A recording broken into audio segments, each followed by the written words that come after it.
Hello students, so today we are here with the revision session for your boards and you can take it as a practice test also. तो आप revise करिए फटाफट और फिर practice test दीजिए. तो one shot हमने already release किया है, इसमें सारे चैप्टर्स के फॉर्मूले, प्रॉपर्टीज, एवरीथिंग इज देयर. उसको करिए और फिर ये प्रैक्टिस टेस्ट दीजिए so that you can confirm कि आपको कहाँ पे ज़्यादा प्रैक्टिस चाहिए. ठीक है, तो चलिए आज का रिविजन टेस्ट स्टार्ट करते हैं हम. So let's start with one markers, then we will have subjective questions also. So these are very small tests just to test your preparation. ठीक है, बाकी आपको जो भी चाहिए वो हमको मैसेज करिए and we will post the videos on that. Otherwise we'll be going on with the revision sessions. तो चलिए फर्स्ट एमसीक्यू से स्टार्ट करते हैं. तो फर्स्ट एमसीक्यू हमारा फर्स्ट चैप्टर पे बेस्ड है 15 माइनस 53 मॉड 4. अब 15 माइनस 53 तो होता है नेगेटिव में. चलिए let's start with it. So now let's do it. So 53 minus 15 अगर हम लें सिंपली या फिर माइनस 53 प्लस 15 कुछ भी लिख सकते हैं आप. तो आपको क्या मिलेगा? Simply 8 and then 4 minus 1 minus 38. अब माइनस 38 मॉड 4 आपको बेसिकली चाहिए. करेक्ट. तो आप कैसे करेंगे? तो इसको करने के लिए आपको सिंपली क्या चाहिए होता है? 1 4 2 3 में से कोई ऑप्शन लेना है. तो माइनस 38 को अगर आप डिवाइड करेंगे 4 से, या फिर ये सोचिए कि minus 38 minus X is equal to what? The multiple of 4. Correct. तो अभी हमारे पास x क्या आना चाहिए? What should be the number? आप खुद सोचिए. माइनस एक में से हम क्या करें कि मल्टीपल ऑफ 4 मिले? तो nearest will be minus 40. Correct. तो अभी हम क्या सब्ट्रैक्ट करेंगे? उसमें से 2 माइनस करेंगे. तो क्या आंसर बन जाएगा हमारे पास? सी ऑप्शन बन जाएगा. x क्या हो सकता है? 2 हो सकता है. तो वो हमारे पास मल्टीपल ऑफ 4 बन जाएगा. So this is how we can go for it. और आप एक और मेथड कर सकते हैं जो प्रॉपर्टी बेस्ड है, जो हमने आपको लिख के दिया है. 15 का अगर आप मॉड निकालें 4 के साथ तो कितना बनेगा? 3. 53 का अगर आप मॉड लेंगे 4 के साथ तो कितना बनेगा? 1. और 3 माइनस 1 कितना होता है? 2. और 2 का mod with 4 is 2 only. So that is also one of the way. So 2 ways हमने आपको दिए. Answer is C with both. Second question में again from the first chapter. So 28 के लिए हमें निकालना है मॉड 6 और उसका रिमाइंडर सिंपली. सो 28 को अगर हम 6 से डिवाइड करें तो क्या रिमाइंडर आता है हमारे पास? 4. So what's the value of x? 4. So that's your correct answer. Right? So the least positive integer x satisfying this is 4. Third question हमारा एलिगेशन मिक्सचर से है, सेम यूनिट से है. सो एलिगेशन मिक्सचर के लिए हमें क्या चेक करना होता है? कौन सा चीपर क्वांटिटी है, कौन सा डियरर है और उनका मीन प्राइस क्या है. तो अगर हम इसको सॉल्व करें तो चीपर, डियरर और मीन, ये तीन हमें वैल्यूज चाहिए होती हैं. So if I right it here, cheaper quantity हमारी कौन सी है? 29.30. डियरर कौन सी है? 30.80. दोनों का मीन वैल्यू कितना दिया है? 30. यहाँ पे हम क्या निकालेंगे? d माइनस एम, क्योंकि d बड़ा है. तो व्हाट विल यू गेट? 0.80. यहाँ पे हम क्या निकालेंगे? Mean minus cheaper. तो हमें क्या मिलेगा? 0.70. देखिए चीपर के नीचे हमारे पास क्या है? एक वैल्यू है, तो वो रेशो ऑफ चीपर के अगेंस्ट में आएगा with the ratio of dearer के अगेंस्ट में. सो चीपर क्वांटिटी का रेशो अपॉन डियरर क्वांटिटी का रेशो क्या बन जाएगा? 0.80 अपॉन 0.70. दोनों को अगर हमने लिया तो what will be the answer? 8:7. That is D option. तो ये छोटे छोटे कॉन्सेप्ट्स हैं जो आपको easily within a fraction of seconds you will be able to solve the MCQs. Correct. Now fourth is based on the properties of matrices multiplication का क्या rule होता है?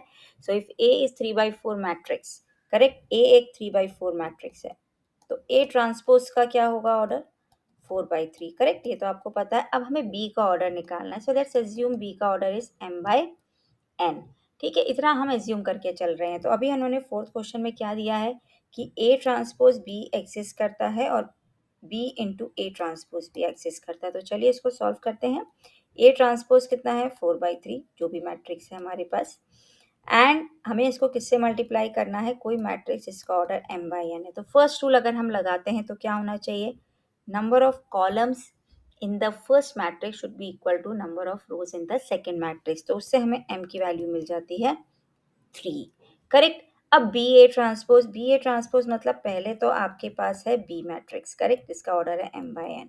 अब इसको हमें किससे मल्टीप्लाई करना है? ए ट्रांसपोज से, जिसका ऑर्डर है 4/3. दोनों का अगर हम मल्टीप्लाई करें और फिर से रूल अप्लाई करें तो उससे हमें किसकी वैल्यू मिलती है? n की वैल्यू मिलती है. सेम रूल अप्लाई करना है. Number of columns in first matrix should be equal to number of rows in the second. तो यहाँ से हमें n का वैल्यू मिलता है विच इज 4। करेक्ट, तो हो गया हमारा क्वेश्चन सॉल्व। तो हमारे पास क्या ऑर्डर है बी मैट्रिक्स का? बी मैट्रिक्स का ऑर्डर हमारे पास क्या आ जाएगा? 3/4। So that's our correct answer, right. So this is how we go for it. तो m/n ऑर्डर लीजिए और फिर दोनों को मैच करिए, so that will give you the correct answer, right. So this is how we go for the properties. Now let's come on to the next. Now अभी हमारे पास क्या है? If random variable x represents the number of heads when a coin is tossed twice, we have to find mathematical expectation. Mathematical expectation का मतलब है mean. Don't get confused कि ये word हमने नहीं पढ़ा है. Mathematical expectation means expectation का मतलब होता है हमें mean निकालना है. Mean का फॉर्मूला क्या होता है हमारे पास? Mean का फॉर्मूला होता है सिग्मा पी आई एक्स। इसके लिए हमें क्या बनाना पड़ेगा? हमें टेबल बनाना पड़ेगा। तो टेबल बहुत इजी है। 2 बार आपने कॉइन को टॉस किया है तो आपको हेड कितनी बार मिल सकता है? 0 times, 1 times and 2 times. And what is the probability of head when you toss a coin? 1/2। Correct. तो 0 टाइम्स हेड आने की प्रोबेबिलिटी हो गई हमारे पास 1/2। 1 टाइम हेड आने की probability H T T H, तो क्या बन गया? 1/4। सॉरी, ये 1/4 हो गया हमारा T T and this is 1/2 क्योंकि ये 2 बार आएगा। और ये हमारे पास फिर से बन जाएगा 1/4 क्योंकि एक बार हमें मिलेगा h और h। करेक्ट। अब हमें ये फॉर्मूला यूज करना है सिग्मा पी आई एक्स आई। तो हमारे पास अभी क्या फॉर्मूला है? एक्स आई को पी आई से मल्टीप्लाई करना है। तो 0 इंटू 1/4 क्या होता है? 0। 1 इंटू 1/2 क्या होता है? 1/2। 2 इंटू 1/4 क्या होता है? 1/2। तो आंसर हमारे पास क्या आ गया? 1। So what's your correct option? A, that is 1, right. So बहुत सिंपल मेथड से आप एमसीक्यू सॉल्व कर सकते हैं। You can revise your concepts और मार्क्स दीजिए खुद को, right. So easily you can go for it. Now let's move on to the next. Now the function x cube minus 6x square plus 15x minus 12 is, हमें बताना है किसमें increasing है, decreasing है या फिर none of these also is the option given to you. तो चलिए इसको स्टार्ट करते हैं। इंक्रीजिंग डिक्रीजिंग के लिए पहले हमें क्या निकालना पड़ता है? F dash x. So f dash x के लिए हमें डेरिवेटिव निकालना है फंक्शन का। तो let's find out the derivative. 3x square minus 12x plus 15। Correct. अभी हम 3 अगर कॉमन ले लेते हैं तो हमें क्या मिलेगा? X square minus 4x plus 5। अब x square minus 4x plus 5, अब हमें इंक्रीजिंग या डिक्रीजिंग बताना है या स्ट्रिक्टली डिक्रीजिंग, स्ट्रिक्टली इंक्रीजिंग, सारे ऑप्शंस हैं। तो पहले हम ट्राई करते हैं इसको एक परफेक्ट स्क्वायर बनाने के लिए, राइट। क्योंकि अगर हम मिडिल टर्म स्प्लिटिंग करेंगे इसका तो वो हमें नहीं मिलेगा, तो वो पॉसिबल नहीं है हमारे लिए। करेक्ट। तो अभी हमें क्या करना है? हम इसका एक परफेक्ट स्क्वायर बनाने की कोशिश करते हैं if we can get it. तो लेट्स स्टार्ट विद दिस। तो अगर हम इसको परफेक्ट स्क्वायर बनाएंगे तो हमें क्या ऐड और सब्ट्रैक्ट करना पड़ेगा? 4x है हमारे पास, so we will have to add and subtract 4। कैसे किया हमने? 4x को आप 2ab से कंपेयर करिए स्टूडेंट्स, और a क्या है? x, वो हमने रिप्लेस कर दिया।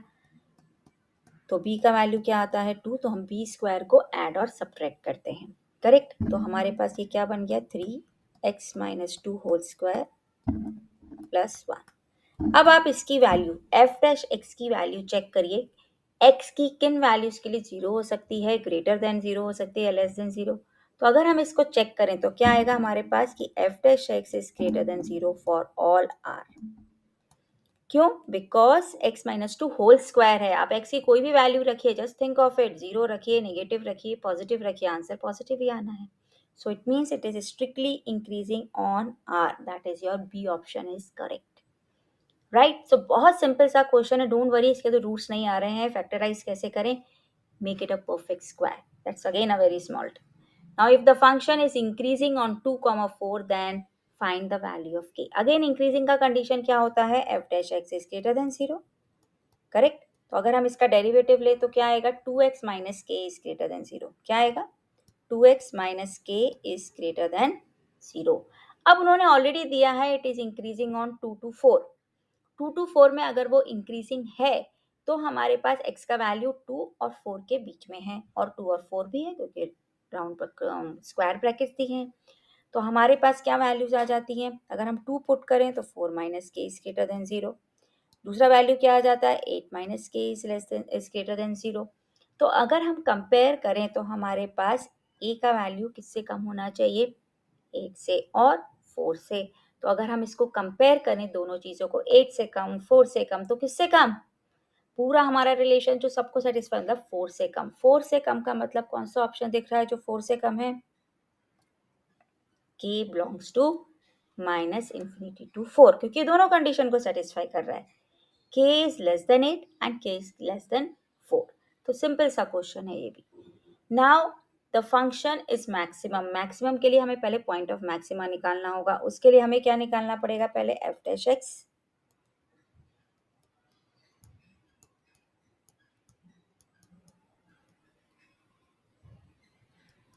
उसको इक्वेट टू 0 कर देते हैं। तो अभी हम क्रिटिकल पॉइंट्स निकाल लेते हैं इसके। So what will you get? 6 common लिया अगर हमने, x² minus 5x plus 6, correct. तो हमारे पास क्या ऑप्शंस आ जाएंगे इसमें? Let's work it out. 3 and 2। तो अगर हम 3 और 2 को रखेंगे तो हमारे पास फैक्टर्स क्या आएंगे? x minus 2, x minus 3, correct. तो 2 और 3 हमारे पास क्रिटिकल पॉइंट्स हो गए। तो 2 और 3 हमारे पास अगर क्रिटिकल पॉइंट्स है, अब हम चेक करते हैं कौन सा पॉइंट ऑफ मिनिमा है और कौन सा मैक्सिमा है। उसके लिए अगर हम second order derivative test use करें तो f डबल डैश x निकालेंगे हम। So which will be 12x minus 30। तो अगर हम x is equal to 2 put करते हैं, so it is coming less than 0, minus 6। अगर हम 3 पुट करेंगे, it will come greater than 0। तो पॉइंट ऑफ मैक्सिमा कौन सा है? 2 है हमारे पास पॉइंट ऑफ मैक्सिमा। और मैक्सिमम वैल्यू हमें किस पे निकालनी है? 2 पे निकालनी है। तो चलिए हम चेक करते हैं कि ये हमारा पॉइंट ऑफ मैक्सिमा है। और पॉइंट ऑफ मैक्सिमा के बाद मैक्सिमम वैल्यू के लिए हमें क्या करना है? We have to put that value in the given function. और फंक्शन में अगर हम वैल्यू पुट करें 2, तो क्या मिलेगा? 2 8 and then we get 15 into 4 then 36 into 2 plus 4। तो अभी हमें मैक्सिमम वैल्यू निकालना है, लेकिन हमें सिर्फ पॉइंट दिया गया है। तो पॉइंट के लिए हमारे पास क्या आंसर हो जाएगा? d is equal to 2, correct. But maximum at x is equal to 2 हो गया। वैल्यू की हमें ज़रूरत नहीं है, तो बट इफ अगर हमें वैल्यू भी चाहिए होती तो this is how we find the value. So D option is correct. Now we have to find the value of k। k के लिए हमें एक छोटा सा कॉन्सेप्ट यूज करना है कि sigma p I is always 1। ये आपको सारे क्वेश्चंस में हेल्प करेगा। Sigma p I is always 1। तो सारी प्रोबेबिलिटीज का सम कितना है? 1। तो चलिए ऐड कर लेते हैं। k 2k 3k 2k कितना हो गया? 3 + 2 5 5 6 7 8 9, सो 9k हो गया। स्क्वायर्स ऐड कर लेते हैं, करेक्ट। तो हमारे पास कितना होता है? 7 2 9, 9 + 1 10, और सबका सम कितना है? 1। इसको हमें सॉल्व करके k का वैल्यू निकालना है। एक चीज़ ध्यान रखनी है, प्रोबेबिलिटी कभी भी नेगेटिव नहीं होगी। प्रोबेबिलिटी आपकी हमेशा 0 से 1 के बीच में होगी, तो उसके अकॉर्डिंग हमें वैल्यूज देनी है। So let's do the middle term splitting for the same. दो नंबर्स कौन से हैं जिनका प्रोडक्ट 10 हो और माइनस करके 9 आए? So that's 10 - 1। तो अगर हम उसको यूज़ करेंगे तो हमें आंसर मिल जाएगा। तो k का वैल्यू हमारे पास क्या आता है? 1 आएगा एक, और एक आएगा 1/10। लेकिन 1 तो पॉसिबल नहीं है, तो k का वैल्यू हमारे पास क्या हो गया? 1/10। 1 क्यों नहीं पॉसिबल है? क्योंकि वो आंसर देगा हमें प्रोबेबिलिटीज का ग्रेटर देन 1 अगर हम पुट करेंगे अपने टेबल में। तो आंसर इज 1/10, करेक्ट। तो बहुत सिंपल से क्वेश्चंस हैं, but very important for exam. छोटे छोटे ट्रिक्स हैं इसमें जो आप अप्लाई करेंगे, right, and you will be able to solve within seconds. Now let x be the discrete variable. So we have to find the expected value. Expected value का मतलब mean, जो हमने आपको पहले भी बोला है। So we have to find sigma p i x i, ठीक है। तो sigma p i x i निकाल लेते हैं। तो किसको किससे मल्टीप्लाई करना है? 30 को 1/5 से मल्टीप्लाई करना है, 10 को 3/10 से मल्टीप्लाई करना है, और -10 को किससे मल्टीप्लाई करना है? 1/2 से। चलिए सॉल्व कर लेते हैं। ये 6 हो गया, ये 3 हो गया, और ये 5 हो गया। तो क्या आंसर बना आपके पास? 4। That is your D option. हो गए आपके सारे एमसीक्यूज। अभी हम सब्जेक्टिव पे आते हैं। Now this is a question जिसमें हमें फॉर्मुलेट करना है एलपीपी को to maximize the returns, correct. तो हमें मैक्सिमाइज करने के लिए उसको सॉल्व करना है। तो पहले तो हम थोड़ा सा पढ़ लेते हैं इसको और समझ लेते हैं। तो a retired person wants to invest an amount of rupees 20,000. His broker recommends investing in two types of bonds, A and B. A bond yield कर रहा है 8% रिटर्न, बॉन्ड बी यील्ड कर रहा है 7%. तो उसने सोचा और डिसाइड किया कि he will invest at least 5,000 in bond A but not more than 8,000 in bond B, and he would also like to invest at least as much in bond A as in bond B. ये थोड़ा सा confusing होता है, इसीलिए हमने ये question लिया है रिवीजन के लिए. आप इस टाइप के क्वेश्चंस कर लेंगे तो सिंपल क्वेश्चंस आप इजीली कर लेंगे. चलिए बनाते हैं. सो पहले तो लेट स्टेटमेंट बहुत इंपॉर्टेंट है students, do not forget to write the let statement. Let statement very very important again. तो बॉन्ड ए में वो कितना इन्वेस्ट कर रहा है, let's go for X. Bond B में वो कितना इन्वेस्ट कर रहा है, वाई. तो जेड मैक्स करना है हमें. मैक्स हमें किसके लिए करना है, रिटर्न्स पे. तो रिटर्न्स कितने हैं हमारे बॉन्ड में, फर्स्ट बॉन्ड में 8%, दूसरे बॉन्ड में 7%. 2 मार्कर है simply, but formulation under the headings होना चाहिए. This is your objective function and this is subject to constants. तो कॉन्स्टेंट्स हमारे पास क्या हैं अभी, ध्यान से देखिए.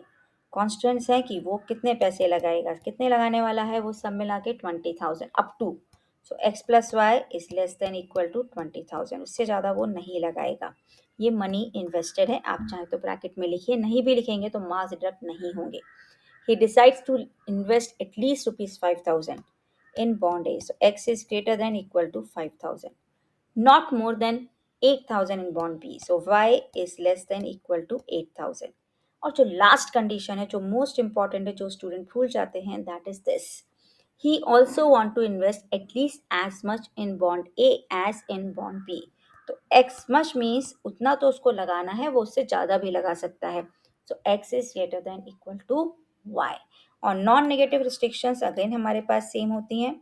X is greater than equal to 0 and y is also greater than equal to 0. So non-negative restrictions क्या है, x is greater than equal to 0, y is greater than equal to 0.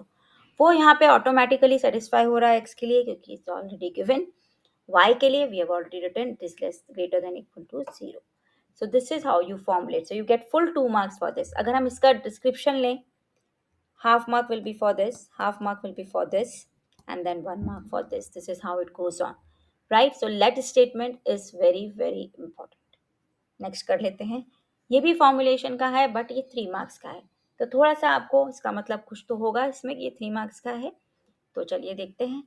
A book publisher sells a hard cover edition at ₹72, back paper back 4240, weekly cost 9,600 आ रहा है. Printing का cost आ रहा है 56 और 28 पर book. Correct. Now each edition requires 5 minutes of printing on the machines. तो ये हमें उसका डेटा दिया हुआ है. तो हमें फॉर्मुलेट करना है टू मैक्सिमाइज द प्रॉफिट. अब प्रॉफिट कैसे मैक्सिमाइज होगा, प्रॉफिट क्या होता है, selling minus costing. Correct, that is what you know.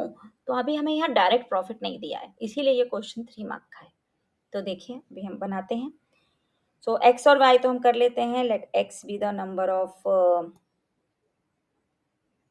Hard cover edition, okay. और वाई को हम ले लेते हैं पेपर बैक एडिशन,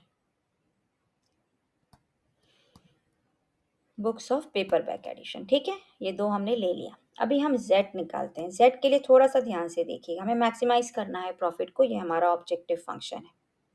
करेक्ट. अभी हमारी सेल आउट कितने पे हो रही है, 72 पे हार्ड कवर बुक, और पेपर बैक वाला एडिशन हो रहा है 40 पे. करेक्ट. तो ये हमारे पास है.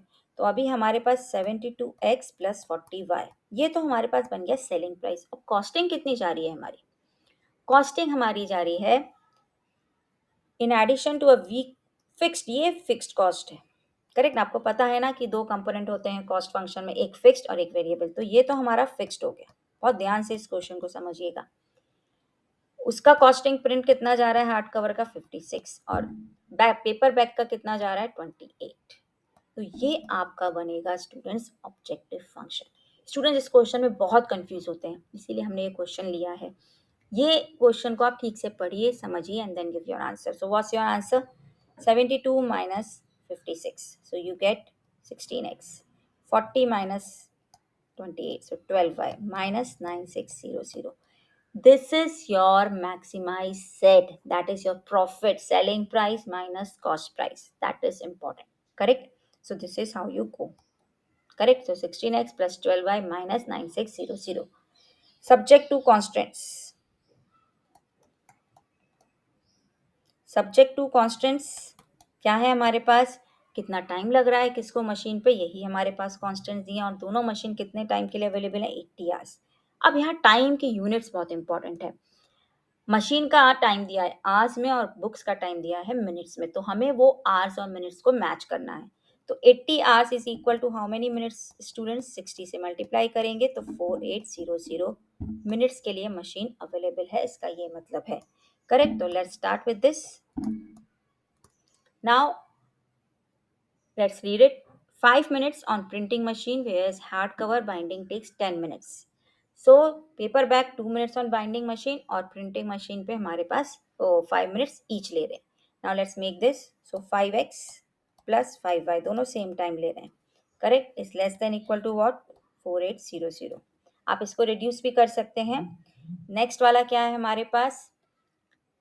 Hardcover binding takes 10 minutes and paperback 2 minutes. So 10 minutes 2 minutes, and this is again less than equal to what? 4800. Correct? चलिए फिर सेकेंड इक्वेशन भी बना लेते हैं which is based on the next machine, right? So binding machine के लिए, सो binding machine के लिए आपका हैंड कवर ले रहा है 10 और ये ले रहा है आपका 2 मिनट्स, तो हमारे पास 4800। और नॉन नेगेटिव रिस्ट्रिक्शंस अगेन हमारे पास क्या होंगे? Non negative restrictions will be x is greater than 0 and y is greater than equal to 0. So दोनों में ये important होता है. So again what you will have 1 mark for this here, 1 mark for this here. हाँ, अगर आप x और y variables नहीं लिखेंगे again half mark will be deducted. So this is how it goes on. Correct? So 2 और 3 marks में थोड़ा सा difference है तो उसको देखिए और समझिए. Now let's move on to the next. Now this is based on your EMI. So a person buys a house for which he agrees to pay rupees 5,000 at the end of each month for 8 years. तो इसका मतलब हमारा EMI कितना दिया गया है? 5,000. Correct? और हमारे पास टाइम कितना है? 8 into 12 that is 96 months. Correct? इतने दिन वो देने वाला है. हमारे पास I कितना है? 12/1200 which comes out to be 1/100 that is 0.01. अब यहाँ जो सबसे इंपॉर्टेंट बात है स्टूडेंट्स वो है 1.01 रेज टू माइनस 96। आपको प्लस 96 नहीं माइनस की वैल्यू दी है, तो हमें फॉर्मूला यूज करना है जिसमें हमारे पास जो वैल्यू हो वो 1 plus I raise to minus N की हो। ठीक है, तो चलिए उसको यूज करते हैं। तो हमें निकालना है कि कितने कॉस्ट प्राइस कैश प्राइस है हाउस का। सो क्या फॉर्मूला है? A is equal to E M I 1 minus 1 plus I raise to minus n. हम माइनस एन वाला फॉर्मूला यूज कर रहे हैं अपॉन आई। करेक्ट? तो चलिए EMI है हमारे पास 5,000, 1 माइनस 1.01 क्योंकि आई का वैल्यू 0.01 है, माइनस 96 अपॉन आई। आई का वैल्यू है 1/100 और 0.01। तो अगर आप यहाँ से पॉइंट हटाएंगे तो यहाँ आप 2 जीरोस लगा सकते हैं। ठीक है, चलिए बहुत सिंपल कैलकुलेशन है, इसीलिए क्वेश्चन सिर्फ 2 मार्क्स का है। सो 1 माइनस 0.3847229701, जितना वैल्यू वो देते हैं उतने डेसिमल प्लेसेस तक यूज करिए, बिकॉज आपका आंसर फिर एग्जैक्ट उनका आंसर की से मैच करेगा। अगर आप रिड्यूस कर देंगे डेसिमल्स को तो आपका आंसर मैच नहीं करता है। ठीक है, तो चलिए वी शुड मल्टीप्लाई देम। तो हमारे पास क्या आएगा? 0.6152771291, right? Now we multiply it, right? तो हमें सिर्फ 5 से करना है, बाकी तो 5 जीरोज ही हैं हमारे पास, तो बहुत सिंपल सा कैलकुलेशन है। करेक्ट? इतना टेंशन नहीं लेना, इतना बड़ा नंबर है, सिर्फ 5 से करके लेना है आपको। तो अगर हम मल्टीप्लाई करते हैं तो हमें क्या मिल जाएगा? 5, then we go for 9 again, तो वी गेट व्हाट? 9 7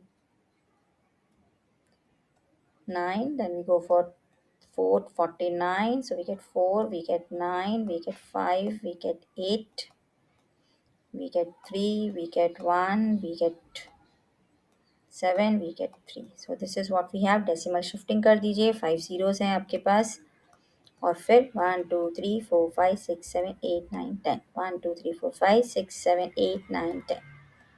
तो this is the cost of the house. So exactly कितना कॉस्ट हो गया? 3,07,638 rupees. Correct. So that is the cost of the house, cash price of the house. That is what it means. तो अगर उसने एक बार में payment किया होता तो वो इतना देता, right? So now this is what we have. Now let's move on to the next.